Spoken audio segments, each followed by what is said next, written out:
O jornal Folha de São Paulo apresenta Ilustríssima Conversa, com o editor da Ilustríssima, o Irá Machado. Bem-vindos à Ilustríssima Conversa, um podcast quinzenal da Folha. Hoje eu falo com Sérgio Rodrigues, escritor, jornalista, colunista da Folha e autor de O Drible. Nesse livro, ele fez algo inédito na literatura brasileira, um romance que gira totalmente em torno do futebol. E não seria errado dizer que o futebol, entre fatos históricos e invenções ficcionais, é o principal tema da obra. Todo esporte é uma narrativa pronta, já. Ele é muito fechado, ele é muito autossuficiente, né? Ele já cria as suas histórias, ele já dá os seus arremates, ele cria os seus personagens, os seus heróis e vilões, e momentos trágicos e cômicos e patéticos e tal. Isso é como se fosse um mundo que prescinde da ficção, ele prescinde da invenção. Na nossa conversa, falamos muito sobre a história do futebol, comentamos lances inesquecíveis de Copas passadas, falamos sobre como é escrever a respeito de futebol e, claro, acabamos falando também do Mundial na Rússia. Sérgio, obrigado por participar aqui da nossa ilustríssima conversa. Obrigado a você, Irá.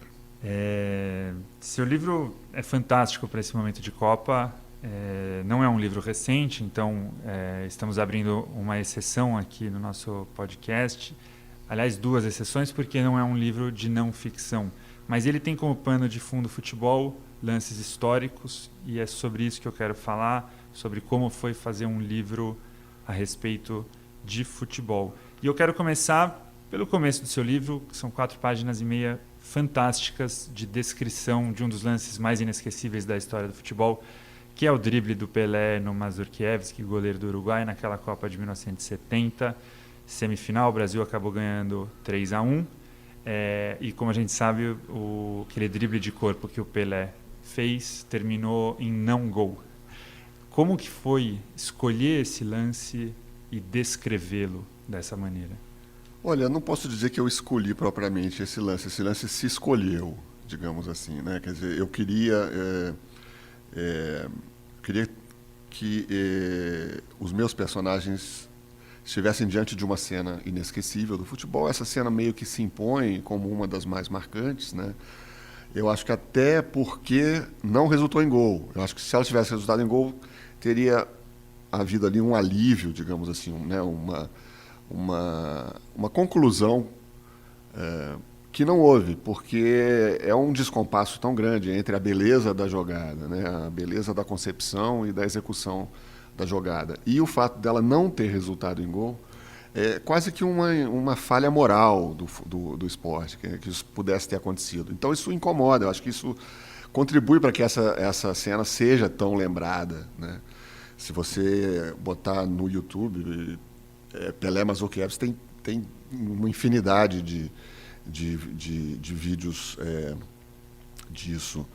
E eu mesmo, assim, eu vi essa cena milhões de vezes para escrever esse capítulo, que é o capítulo inicial. Não foi o capítulo com o qual eu comecei a escrever o livro, isso ele surgiu lá no meio do processo, e eu puxei para o início porque eu entendi que aquilo ali era uma espécie de chave mesmo de leitura do livro, né? E eu vi essa cena tantas vezes que eu acabei entrando numa espécie de transe semelhante ao que o capítulo induz no leitor, né? Quer dizer, uma cena que é tão repetida e que é tão cíclica e ela vai se repetindo, o controle remoto vai e volta e tal. É como se aquilo ali tirasse a cena da história, do tempo histórico, e jogasse num tempo mítico, né? No tempo do mito circular. E que eu acho que é isso mesmo que ocorre com os grandes momentos do futebol, né? A gente é capaz de falar, de discutir hoje lances de décadas atrás, como se eles fossem recentes, e lances atualíssimos do futebol já parecem velhos e superados um minuto depois de acontecer. Então, assim, eu não tenho nenhuma dúvida de que o futebol instaura um tempo diferente, né? E a minha missão principal, e talvez a mais difícil, como um romancista de futebol, que eu estava pretendendo ser ao começar a escrever o Drible, era justamente acessar esse tempo. E não era simples, não era fácil. Quer dizer, o futebol é narrado demais, ele tem um excesso de linguagem associado a ele, tem uma crosta de lugar comum assim, quase impenetrável, né? Fala-se demais de futebol. E falar de uma forma que pareça nova, de que pareça original, e sem isso não vale a pena fazer literatura, se você não conseguir ter essa originalidade. Essa foi a minha maior dificuldade. Eu fiquei muitos anos escrevendo esse livro, eu acho, por isso. Quão grande foi o esforço para narrar essa cena? Eu falei 4 páginas e meia de metáforas novas, imagens frescas. Quão grande foi o esforço para atingir esse objetivo? Rapaz, foi fácil demais. Eu devo ter feito em 15 minutos, mas assim, para chegar a esse momento, foram anos de bater cabeça. Eu costumo dizer que o Drible é um livro que eu levei 18 anos escrevendo, o que é uma meia-verdade, porque é claro que eu não fiquei 18 anos fazendo só isso, eu fiz muitas outras coisas, e esse livro ficou a maior parte do tempo assim, não abandonado, mas numa espécie de fogo baixo, enquanto eu fazia outras coisas, né? Eu fiz outros 7 livros, tive 2 filhos e tal. Mas ele virou uma obsessão, ele virou uma coisa que eu não conseguia nem concluir, nem abandonar. É uma espécie de doença mesmo, né? E entre o início que ele começou como um conto, né, a história de um jogador com poderes, que teria poderes mágicos, entre eu escrever esse conto e concluir o romance foram 18 anos, né? Então, assim, eu tomei muitos caminhos que eu abandonei, eu escrevi muitas centenas de páginas que eu joguei fora, e eu acho que, em grande parte, isso se deve ao fato de eu estar aprendendo também ao longo desse processo. Porque eu não estava pronto para escrever esse livro quando eu comecei. Eu precisava melhorar como escritor para ter condições de escrever um livro com esse nível de complexidade, de estrutura e de linguagem. E uma outra grande parte da dificuldade, eu acho que é do futebol mesmo, é do tema, é do fato de que é um tema grande demais, talvez, aqui no Brasil, né? Ele inspira eu acho que uma reação dupla, assim. Eu já vi muita gente, inclusive o Roberto da Mata, antropólogo, dizer que a ficção brasileira, a literatura brasileira tem uma dívida com o futebol porque os intelectuais desprezam tudo o que é popular, né? Como se aquilo ali não fosse digno de um tratamento de grande arte ou de grande pensamento. Eu acho que isso é uma meia-verdade, na verdade. Assim, é possível que muita gente pense assim. Eu não duvido que haja uma espécie de snobismo intelectual em torno do futebol, do carnaval e de outras manifestações populares, né, da cultura brasileira. Mas eu acho que tem um outro lado da moeda que é um certo respeito excessivo também. Eu conheci muita gente, muitos jornalistas, muitos intelectuais que adorariam escrever um romance de futebol. E se não o fizeram, não foi por excesso não foi por desrespeito, mas talvez por excesso de respeito. Sabe? Isso aqui é um tema tão ele faz uma ligação tão direta entre o povo e o sublime que eu não tenho o direito de me meter nesse troço. Eu acho que é um pouco, talvez uma mistura das duas coisas que explique ter pouco futebol na literatura brasileira. E você acha que tem alguma especificidade de escrever sobre esporte em geral, daí não só o futebol, que torna essa missão um pouco complicada? Eu digo isso porque tem manuais de estilo, por exemplo, que tem capítulos dedicados à prosa de não ficção, aí não estou falando de ficção, mas a prosa de não ficção esportiva, e dando dicas de como tentar traduzir ali o que se passa em campo ou em quadra para quem não está habituado a ler sobre o tema. Tem esse tipo de dificuldade? Eu acho que tem uma dificuldade específica do esporte.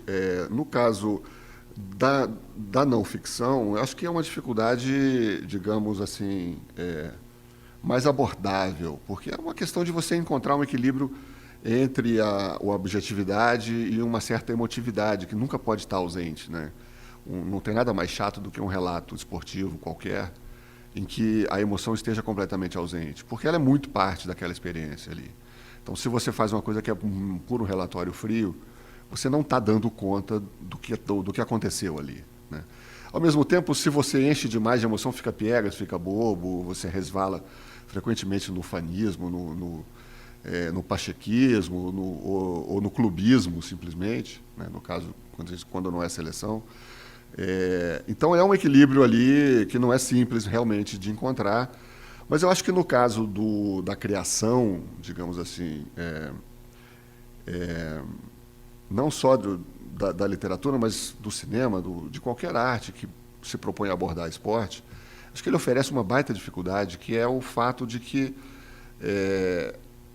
todo esporte é uma narrativa pronta, já. Ele é muito fechado, ele é muito autossuficiente, né? Ele já cria as suas histórias, ele já dá os seus arremates, ele cria os seus personagens, os seus heróis e vilões, e momentos trágicos e cômicos e patéticos e tal. Isso é como se fosse um mundo que prescinde da ficção, ele prescinde da invenção. Inclusive, ele rejeita a invenção com muita frequência. Assim. Se você tentasse criar um personagem como o Garrincha, por exemplo, isso soaria profundamente falso, né? O Garrincha só não é falso porque é real, porque no fundo ele é falso. Ou, por exemplo, se você inventasse uma historinha em que um garoto pobre está ao lado do pai, o pai está ouvindo no rádio o Brasil perder a Copa de 50, né, para o Uruguai, que é uma grande tragédia nacional e tal, e esse menino, que tem 11 anos, ou 10 anos, promete ao pai, não, pai, não chora porque eu vou ganhar a Copa para você. E esse menino é o Pelé e ele, de fato, vai lá e ganha a Copa 8 anos depois. Quer dizer, isso é uma história absurda, uma história melodramática ridícula, né? Se você inventar isso como escritor, ou como cineasta, ou como qualquer coisa. Isso só é passável porque é real. Então, no momento que você sai da esfera do real, você está em apuros com o esporte, né? Essa foi uma dificuldade grande também do drible. E isso é tão verdade que nesse capítulo inicial do seu livro, não quero confundir você com a voz do narrador, então o narrador arremata uma hora ali o lance que é fantástico, que é: Pelé desafiou Deus e perdeu, está farto de saber que é um mito, um semideus, o que tem a perder tentando ser um Deus completo? É um pouco isso, né? Talvez aquele jogo, que foi um jogo em que o Pelé tentou coisas inusitadas também, aquela Copa toda, o Pelé já tentou em vários jogos coisas inusitadas. Então talvez seja um pouco isso, ele já se sabia um personagem e estava ali tentando só criar mesmo, né? Eu acredito que sim, eu acho que o Pelé na Copa de 70 está num momento de plenitude, né? Muito consciente, inclusive. Não acho que é à toa que ele resolve abandonar a seleção depois disso. Ele poderia ter jogado mais uma Copa, ele tinha idade para isso, né? Poderia ter jogado, inclusive, em bom nível, em alto nível. Mas ele resolve sair no auge. Eu acho que é isso mesmo, acho que ele estava tentando ali deixar marcas geniais não vou dizer que ele estava jogando para si mesmo, individual, de uma forma individualista, não. Acho que ele estava focado no título e no time e tal, no jogo de equipe, mas ele era o Pelé e ele já era visto assim, né? Eu acho que o drible que é curioso, eu não tinha essa lembrança, eu vi a Copa de 70 pequeno, era garoto, lembro muito bem do clima, de muitos lances, inclusive, mas eu não me lembrava que esse lance do drible no Mazurkiewicz é um dos últimos lances do jogo. O jogo já estava decidido, aquilo não valia mais nada, né? Era puro arremate, assim, era puro efeito autoral mesmo, da parte do Pelé. E tem uma coisa engraçada, que eu não vi esse lance milhões de vezes como você, mas vi várias vezes, como toda pessoa que gosta muito de futebol, e mesmo quem não gosta muito de futebol, porque é um lance que aparece direto. Eu me pego quase sempre torcendo para a bola entrar. Você, em algum momento, parou de torcer depois de ver tantas vezes o lance? Você se acostumou com a ideia de que a bola não entra, ou como você diz, a beleza talvez esteja justamente aí, e você se conformou com isso, ou ainda não? Eu, por exemplo, ainda não me conformei. Não, eu acho que eu não vou me conformar nunca, não. Não, pelo contrário, depois de ver muitas vezes, eu comecei a entrar numa espécie de delírio em que eu tinha certeza que a bola ia entrar. Pois é. É curioso essa coisa da repetição, né? A repetição é uma parte muito importante do ritual esportivo, né? Quer dizer, eu me lembro de uma espécie de chave, talvez, dessa cena, de precursor dessa cena, é um conto do Sérgio Santana, que é um dos grandes textos assim de ficção sobre futebol no Brasil, né? Ele nunca fez um romance sobre isso, mas ele fez alguns contos e uma novela, todos muito bons. O Rubem Fonseca é um outro contista de futebol muito bom.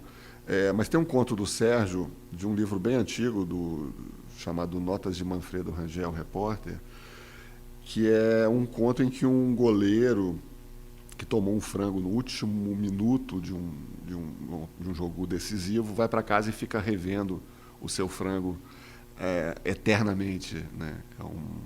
É uma espécie de delírio em que ele jamais vai sair daquele minuto ali, daquele segundo em que ele deixa a bola escapar por baixo do corpo dele e a bola entra.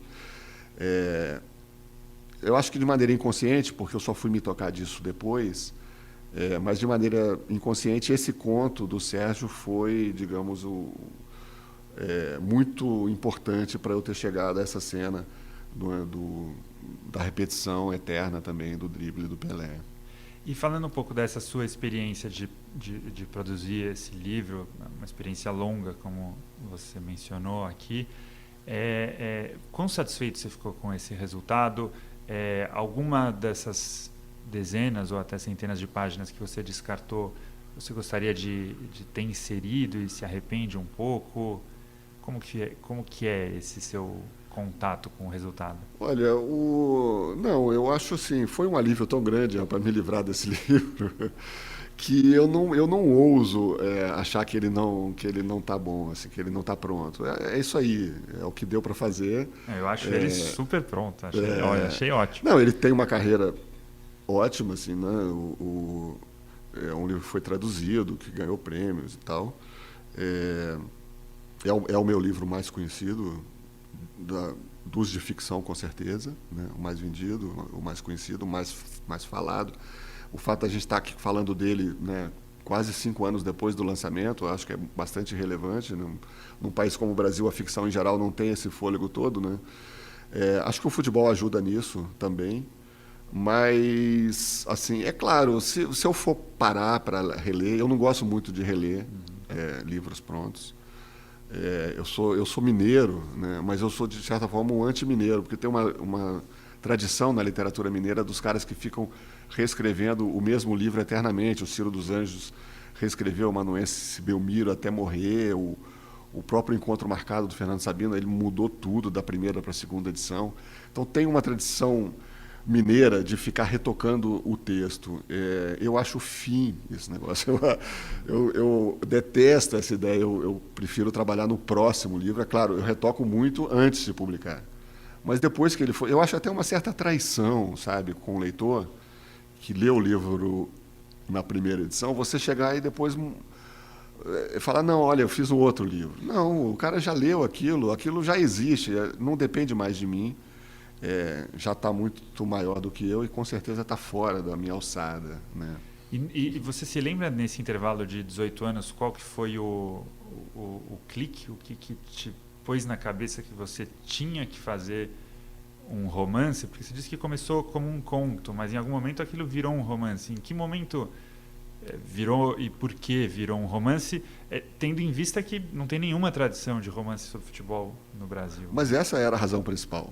Mas é uma razão consciente? Você pôs na cabeça que queria ser o primeiro a fazer um romance? Não, eu não diria que essa é a razão principal, na verdade. Eu estou exagerando, mas isso com certeza, eu levei em conta de forma consciente o fato de que existia, segundo todo mundo, segundo todas as matérias que eu lia o tempo inteiro e críticos e tal, virou quase que um lugar comum da imprensa, né?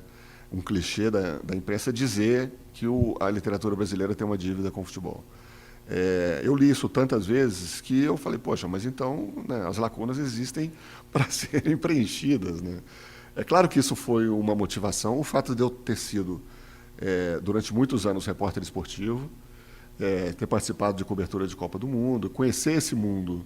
Quais Copas você cobriu? Eu cobri a Copa de 86 no México. O Jornal dos Esportes, que aparece nesse livro, no Drible, é o Jornal dos Esportes do início dos anos 60.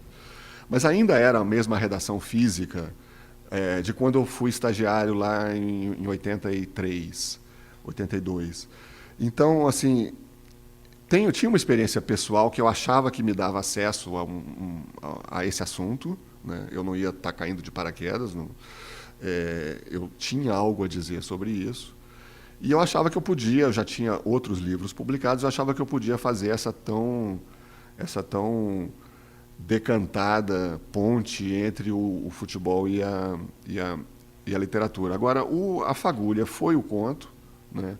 Ele foi crescendo, não era assim, eu vou transformar num romance. Ele foi crescendo, primeiro como um conto mesmo, e aí ele já não era mais de um tamanho razoável para ser um conto, então é uma novela. E a novela também foi crescendo e já não era do tamanho razoável para ser uma novela e virou um romance, né? Mas foi uma coisa gradual. A ideia era que aquele conto sobre um jogador com poderes mágicos que teria sido maior que o Pelé, né? Se a carreira dele não tivesse tido um fim abrupto, um fim trágico, eu gostava muito desse conto. Eu resolvi deixar ele de fora de um livro de contos para o qual ele tinha sido escrito, porque eu achava que era muito anedótico ali, era bobo, sabe? Era uma história bonitinha, mas se esgotava quase como uma piada. E eu achava que para aquilo ali ter a dimensão que merecia, para esse personagem se transformar em quem eu acho que ele podia ser, uma espécie de Macunaíma do futebol, eu precisava construir todo o mundo, sabe? Um painel sócio-histórico, cultural em torno dele. E essa construção é que me lascou, que eu fiquei anos para conseguir fazer. E como que foi a pesquisa para construir esse universo? Você comentou da sua vivência em Copa do Mundo, conhecia boa parte do ambiente, mas o livro traz não só lances históricos do futebol, memórias de jogadores também igualmente históricos no futebol lá do passado, mas também o ambiente, os dois times do interior que tem uma rixa, um clássico regional, a própria chegada do Peralvo a um clube, a passagem dele, a chegada a um clube pequeno, a passagem do clube pequeno para o clube maior, tudo aquilo é parte do ambiente boleiro, né? Sim. Você chegou a jogar quando pequeno, viveu isso, a sua experiência de boleiro, ou você foi atrás, teve que pesquisar para conhecer isso? Olha, uma grande parte daquilo ali é imaginação mesmo. Quer dizer, eu sou um fã assim, de futebol desde pequeno, nunca fui bom de bola. O meu irmão era muito bom de bola e eu era esforçado, digamos assim. Eu também não chegava a ser um perna de pau absoluto, mas era um jogador com um talento muito pequeno. Isso me incomodava. O drible, por exemplo, é um fundamento que eu nunca dominei. Talvez por isso ele tenha virado o título do meu livro. Foi uma forma de me vingar da natureza. Eu li muitos livros. Eu li tudo que estava disponível, na verdade, assim, a maior parte não ficção, né? Tem um livro muito importante para o drible, que é O Negro no Futebol Brasileiro, do Mário Filho. Para mim é o grande livro de não ficção que a gente já produziu sobre esse tema. É uma espécie de livro. Eu acho que ele fica à vontade naquela prateleira ali em que você bota Casa Grande Senzala, Raízes do Brasil. Ele tem esse fôlego de dar conta de uma certa formação da nacionalidade, né? Ele conta a história de como o futebol brasileiro se tornou o que é, partindo de um jogo elitista, importado, né, jogado só nos clubes de classe média alta, e do qual os pobres, os negros, os mulatos eram excluídos, né? E ao longo do processo, quer dizer, as pessoas se apaixonaram, o Brasil realmente se apaixonou muito rapidamente pelo futebol, para além das fronteiras desses clubes. E esse jogo que era jogado nas ruas, com bola de meia, com descalço e tal, ele acabou invadindo os clubes por mera necessidade esportiva. Os caras eram melhores, os caras jogavam muito mais do que aqueles branquelos que imitavam os ingleses. Essa história contada pelo Mário, com muitos causos, que ele era, antes de tudo, um cronista, né, irmão do Nelson Rodrigues, né, dono do Jornal dos Esportes, personagem do drible, os dois irmãos são personagens do drible, mas o negro no futebol brasileiro me deu muita história, me deixou muito à vontade para navegar numa época, né, numa certa visão de mundo assim, do futebol, numa época que eu não estava ainda presente. Né? Eu já comecei a prestar atenção nisso já no início dos anos 70, digamos assim. E assim, mas além de leituras e tal, o que mais tem o drible tem menos pesquisa do que parece, na verdade. É muito mais vivência, imaginação, como é que seria ser, e tem uma parte grande passada nos anos 80, que aí já não é mais tanto o futebol o foco, mas é aquele período da redemocratização, do rock brasileiro, né, o auge do rock. O personagem tem uma banda de rock, tenta fazer sucesso nesse mundo. Aquilo é totalmente autobiográfico, aquilo ali sou eu mesmo, né? E é curioso, tem uma vez eu li numa entrevista do Jeffrey Eugenides, né, do escritor americano, de origem grega, mas americano, uma coisa que eu achei muito interessante, quer dizer, a capacidade que tem o mínimo detalhe autobiográfico, de vivência, de dar uma cara de verdade para um monte de mentiras. Então você faz assim, um panelão de mentiras, aí bota 2 gotas de autobiografia, aquilo já ganha uma outra cor. E é realmente isso. Acho que tem um processo químico aí que é meio misterioso, mas no qual eu acredito, sabe? Você está ouvindo Ilustríssima Conversa. E teve nas suas leituras ali episódios muito saborosos que você encontrou, mas que não serviram para o livro? Você acabou deixando de fora? Ou, de fato, as histórias que você inclui no livro são aquelas de que você mais gostou? Não. São as que mais serviam para o livro, né? Não, as histórias mais saborosas acho que nem entraram. Porque também eu não queria uma concorrência tão grande das histórias reais, né? Eu precisava criar as minhas próprias histórias saborosas. Mas o Negro no Futebol Brasileiro, que é um livro que eu recomendo muito, estou aqui mais uma vez recomendando, é uma coisa que eu sempre faço. É um livro pouco conhecido, por incrível que pareça, é uma delícia, é revelador sobre o país, inclusive sobre uma certa visão de quem somos nós, assim, como povo mesmo. O Mário foi acusado de um certo otimismo racial, né? E que, de fato, ele incorreu nisso. O Gilberto Freire fez o prefácio da primeira edição do Negro no futebol brasileiro. Não é à toa, né? Aquilo ali estava muito ligado com as ideias do Gilberto Freire, de que o Brasil conseguiria chegar a ser uma democracia racial por meio de uma certa tolerância, de uma certa valorização da miscigenação e tal.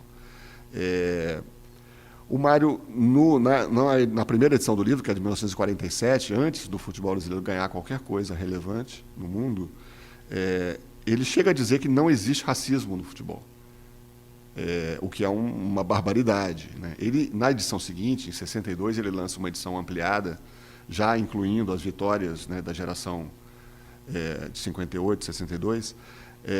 O Pelé vira um personagem importante do livro e ele retira essa frase, né? Ele já faz uma coisa mais nuançada e tal. Quer dizer, é claro que o futebol é mais poroso, como a música é também, né? Quer dizer, ele é menos, não é que ele seja menos racista, mas assim, ele é realmente uma via de ascensão para uma enorme população, né?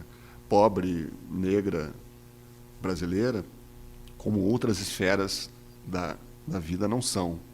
Né? Tem o pessoal da sociologia gosta de falar em porosidade, né? Ele deixa passar. Mas isso não quer dizer que ele não seja racista. Tem uma entrevista do Mário com um jogador do Fluminense, se não me engano, chamado Robson, que era um jogador de sucesso. O Fluminense era um dos clubes mais racistas né, do Rio. Daí o pó de arroz, né? Daí, exatamente. Lá atrás, né, os jogadores se disfarçavam, né, de mais claros do que eram. Mas ele fez uma entrevista com esse Robson e perguntou se existia racismo no futebol, e ele fala, olha, existe sim, eu já fui preto e sei disso. Uma espécie de Michael Jackson antes do tempo. E nessas histórias todas, imagino, você foi tendo razões, você já disse narrativas, mas também tem elementos históricos. Por exemplo, a escolha do Manteiga, que é o primeiro ali, né? O primeiro negro a jogar no América do Rio, que é um clube que era importante no começo do século passado e tal. Mas tem outros episódios que, por exemplo, por que você escolheu Vasco e Santos para ser o confronto do personagem com Pelé, numa partida que não existiu? Não existiu, não existiu.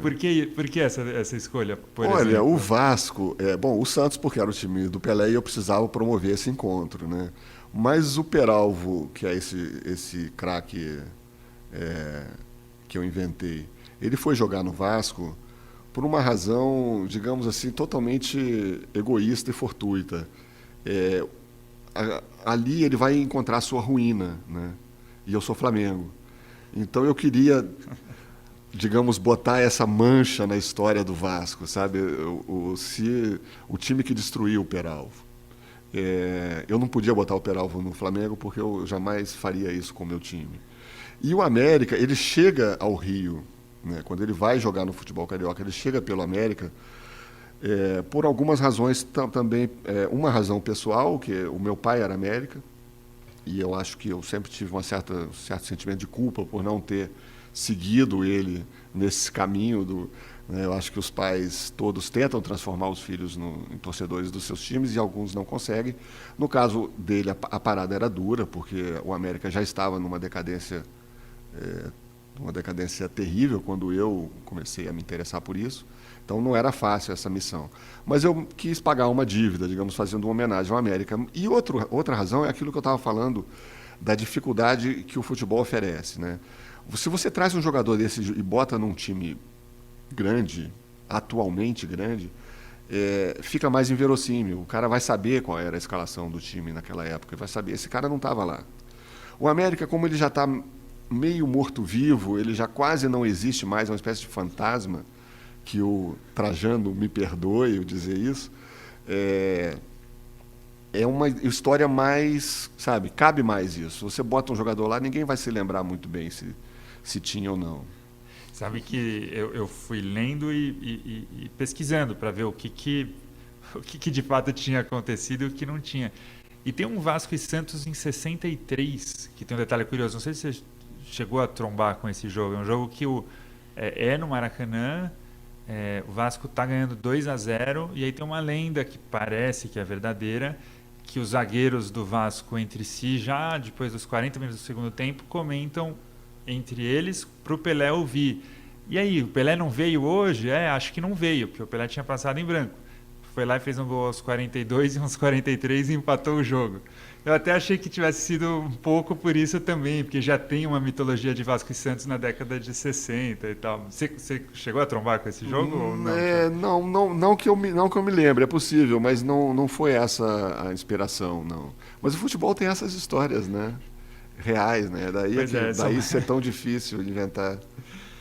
E, Sérgio, entrando um pouco no livro, eu não quero ficar dando spoiler para quem ainda não leu, mas dá para a gente trazer alguns elementos. Tem um trecho ali, mais para a metade do livro, que o narrador apresenta uma análise sociológica da importância do rádio, não só na formação da identidade nacional, da argamassa é a palavra que usa ali, né, para montar o país como país de fato,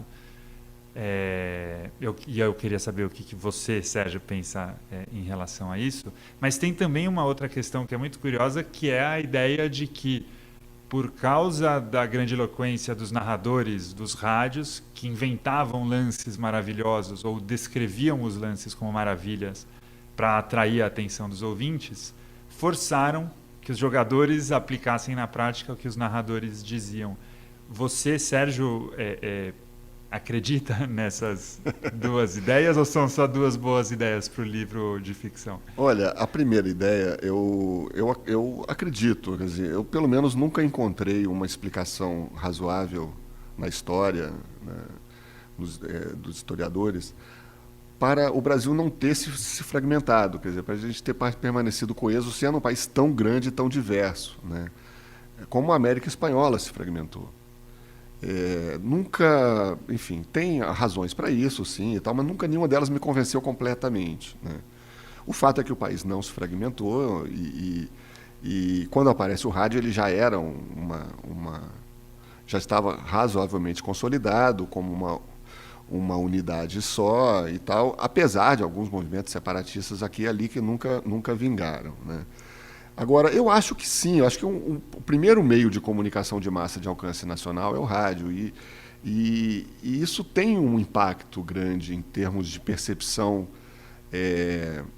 talvez não tanto político, mas cultural com certeza, de percepção de que isso aqui é uma coisa só, né?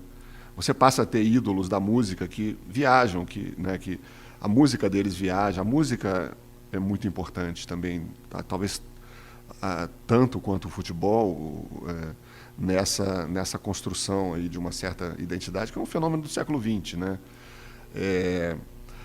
Agora, a tese seguinte, que é a tese da importância dos narradores, aí já é uma tese delirante, é uma tese de um personagem que eu acho sensacional, acho linda, admiro muito ele por ter tido essa ideia, mas não assino embaixo, não. Assim, a ficção tem essa vantagem, você pode escrever coisas que você não acredita exatamente. Quer dizer, eu acho que é uma tese louca, mas é bonitinha, né? A tal história do não é verdade, mas é bene trovato, né? A tese é de que os narradores eram narradores de rádio, né? Tinham aquele estilo tão bombástico, inventavam, quer dizer, embelezavam os jogos mais chinfrins, né?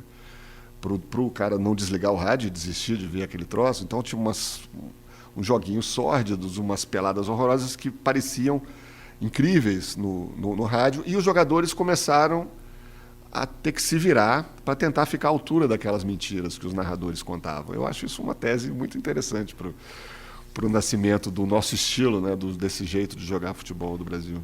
Não sei se você é de uma geração que aprendeu a gostar de videogame, mas hoje os jogadores de futebol brincam entre eles que o videogame ensina alguns dribles também. Então, não sei se é uma tese tão delirante assim. Talvez, porque na versão moderna, às vezes eles falam, isso é um gol de FIFA Soccer, é um gol de PlayStation. Tem uma tese de que o Messi é um jogador de videogame, né, que pulou para fora do videogame. O Neymar também, são dribles que às vezes o videogame tem um drible que ainda não existe, né? O jogador ainda não deu, e aí ele vai lá e tenta aplicar aquele drible na vida real, ou o jeito que o Felipe Coutinho, por exemplo, chuta de um jeito que sempre foi um truque para fazer gol em vários dos videogames de futebol, ali, aquela diagonal na entrada da área.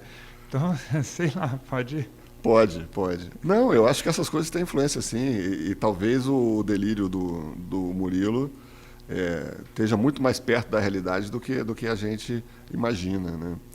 Mas ele é maluco, então eu não assino embaixo do que ele escreve, não. E tem uma outra coisa legal no livro, nesse contato da ficção com a realidade, que é o jogo Brasil e França da Copa de 58. E aí eu confesso que eu nunca assisti a esse jogo na íntegra. E é curioso porque tem um momento do livro que ali o personagem comenta, tá vendo? São 10 minutos de jogo que não aconteceu absolutamente nada, né? E foi um dos melhores jogos daquela Copa, né? Isso também é interessante. Aí é realidade, né? Não é só ficção.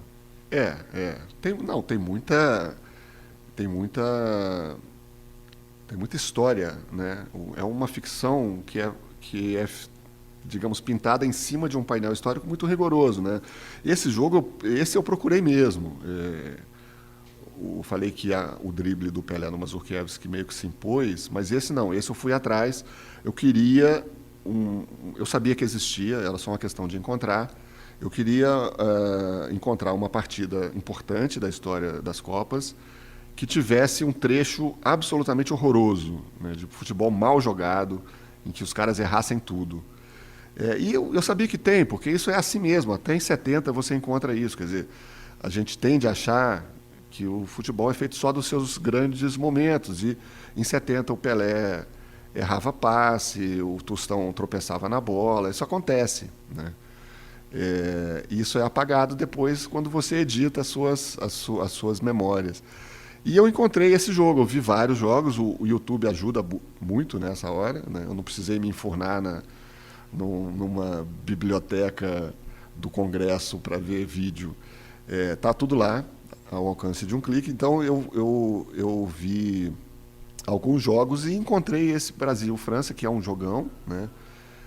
De 58, que realmente tem ali 10 minutos tétricos. E resolvi descrever, mais ou menos como tinha feito com o lance do Pelé, um pouco menos obsessivo na repetição, mas fazer lance a lance, né, com os dois comentando, o pai e o filho. Que no fundo é isso que o livro trata, é uma relação de um pai com um filho, né?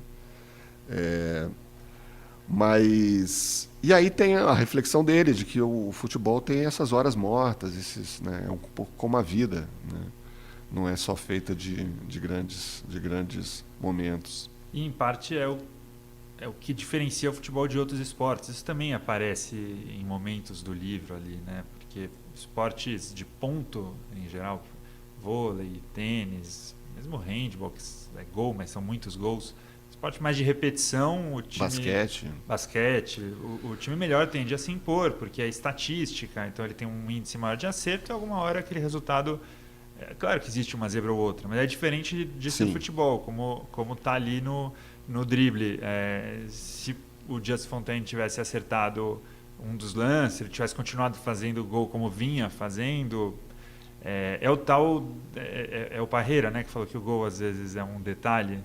E acho que ele foi muito mal interpretado nisso. Não é que o gol é um detalhe para a partida, é que sair o gol... Sim. Às vezes depende de um detalhe. Exato. E um detalhe que muda tudo. Muda tudo, né? O futebol tem essa dimensão do acaso muito forte, né? Talvez seja o esporte com mais participação do acaso, fora os jogos de azar.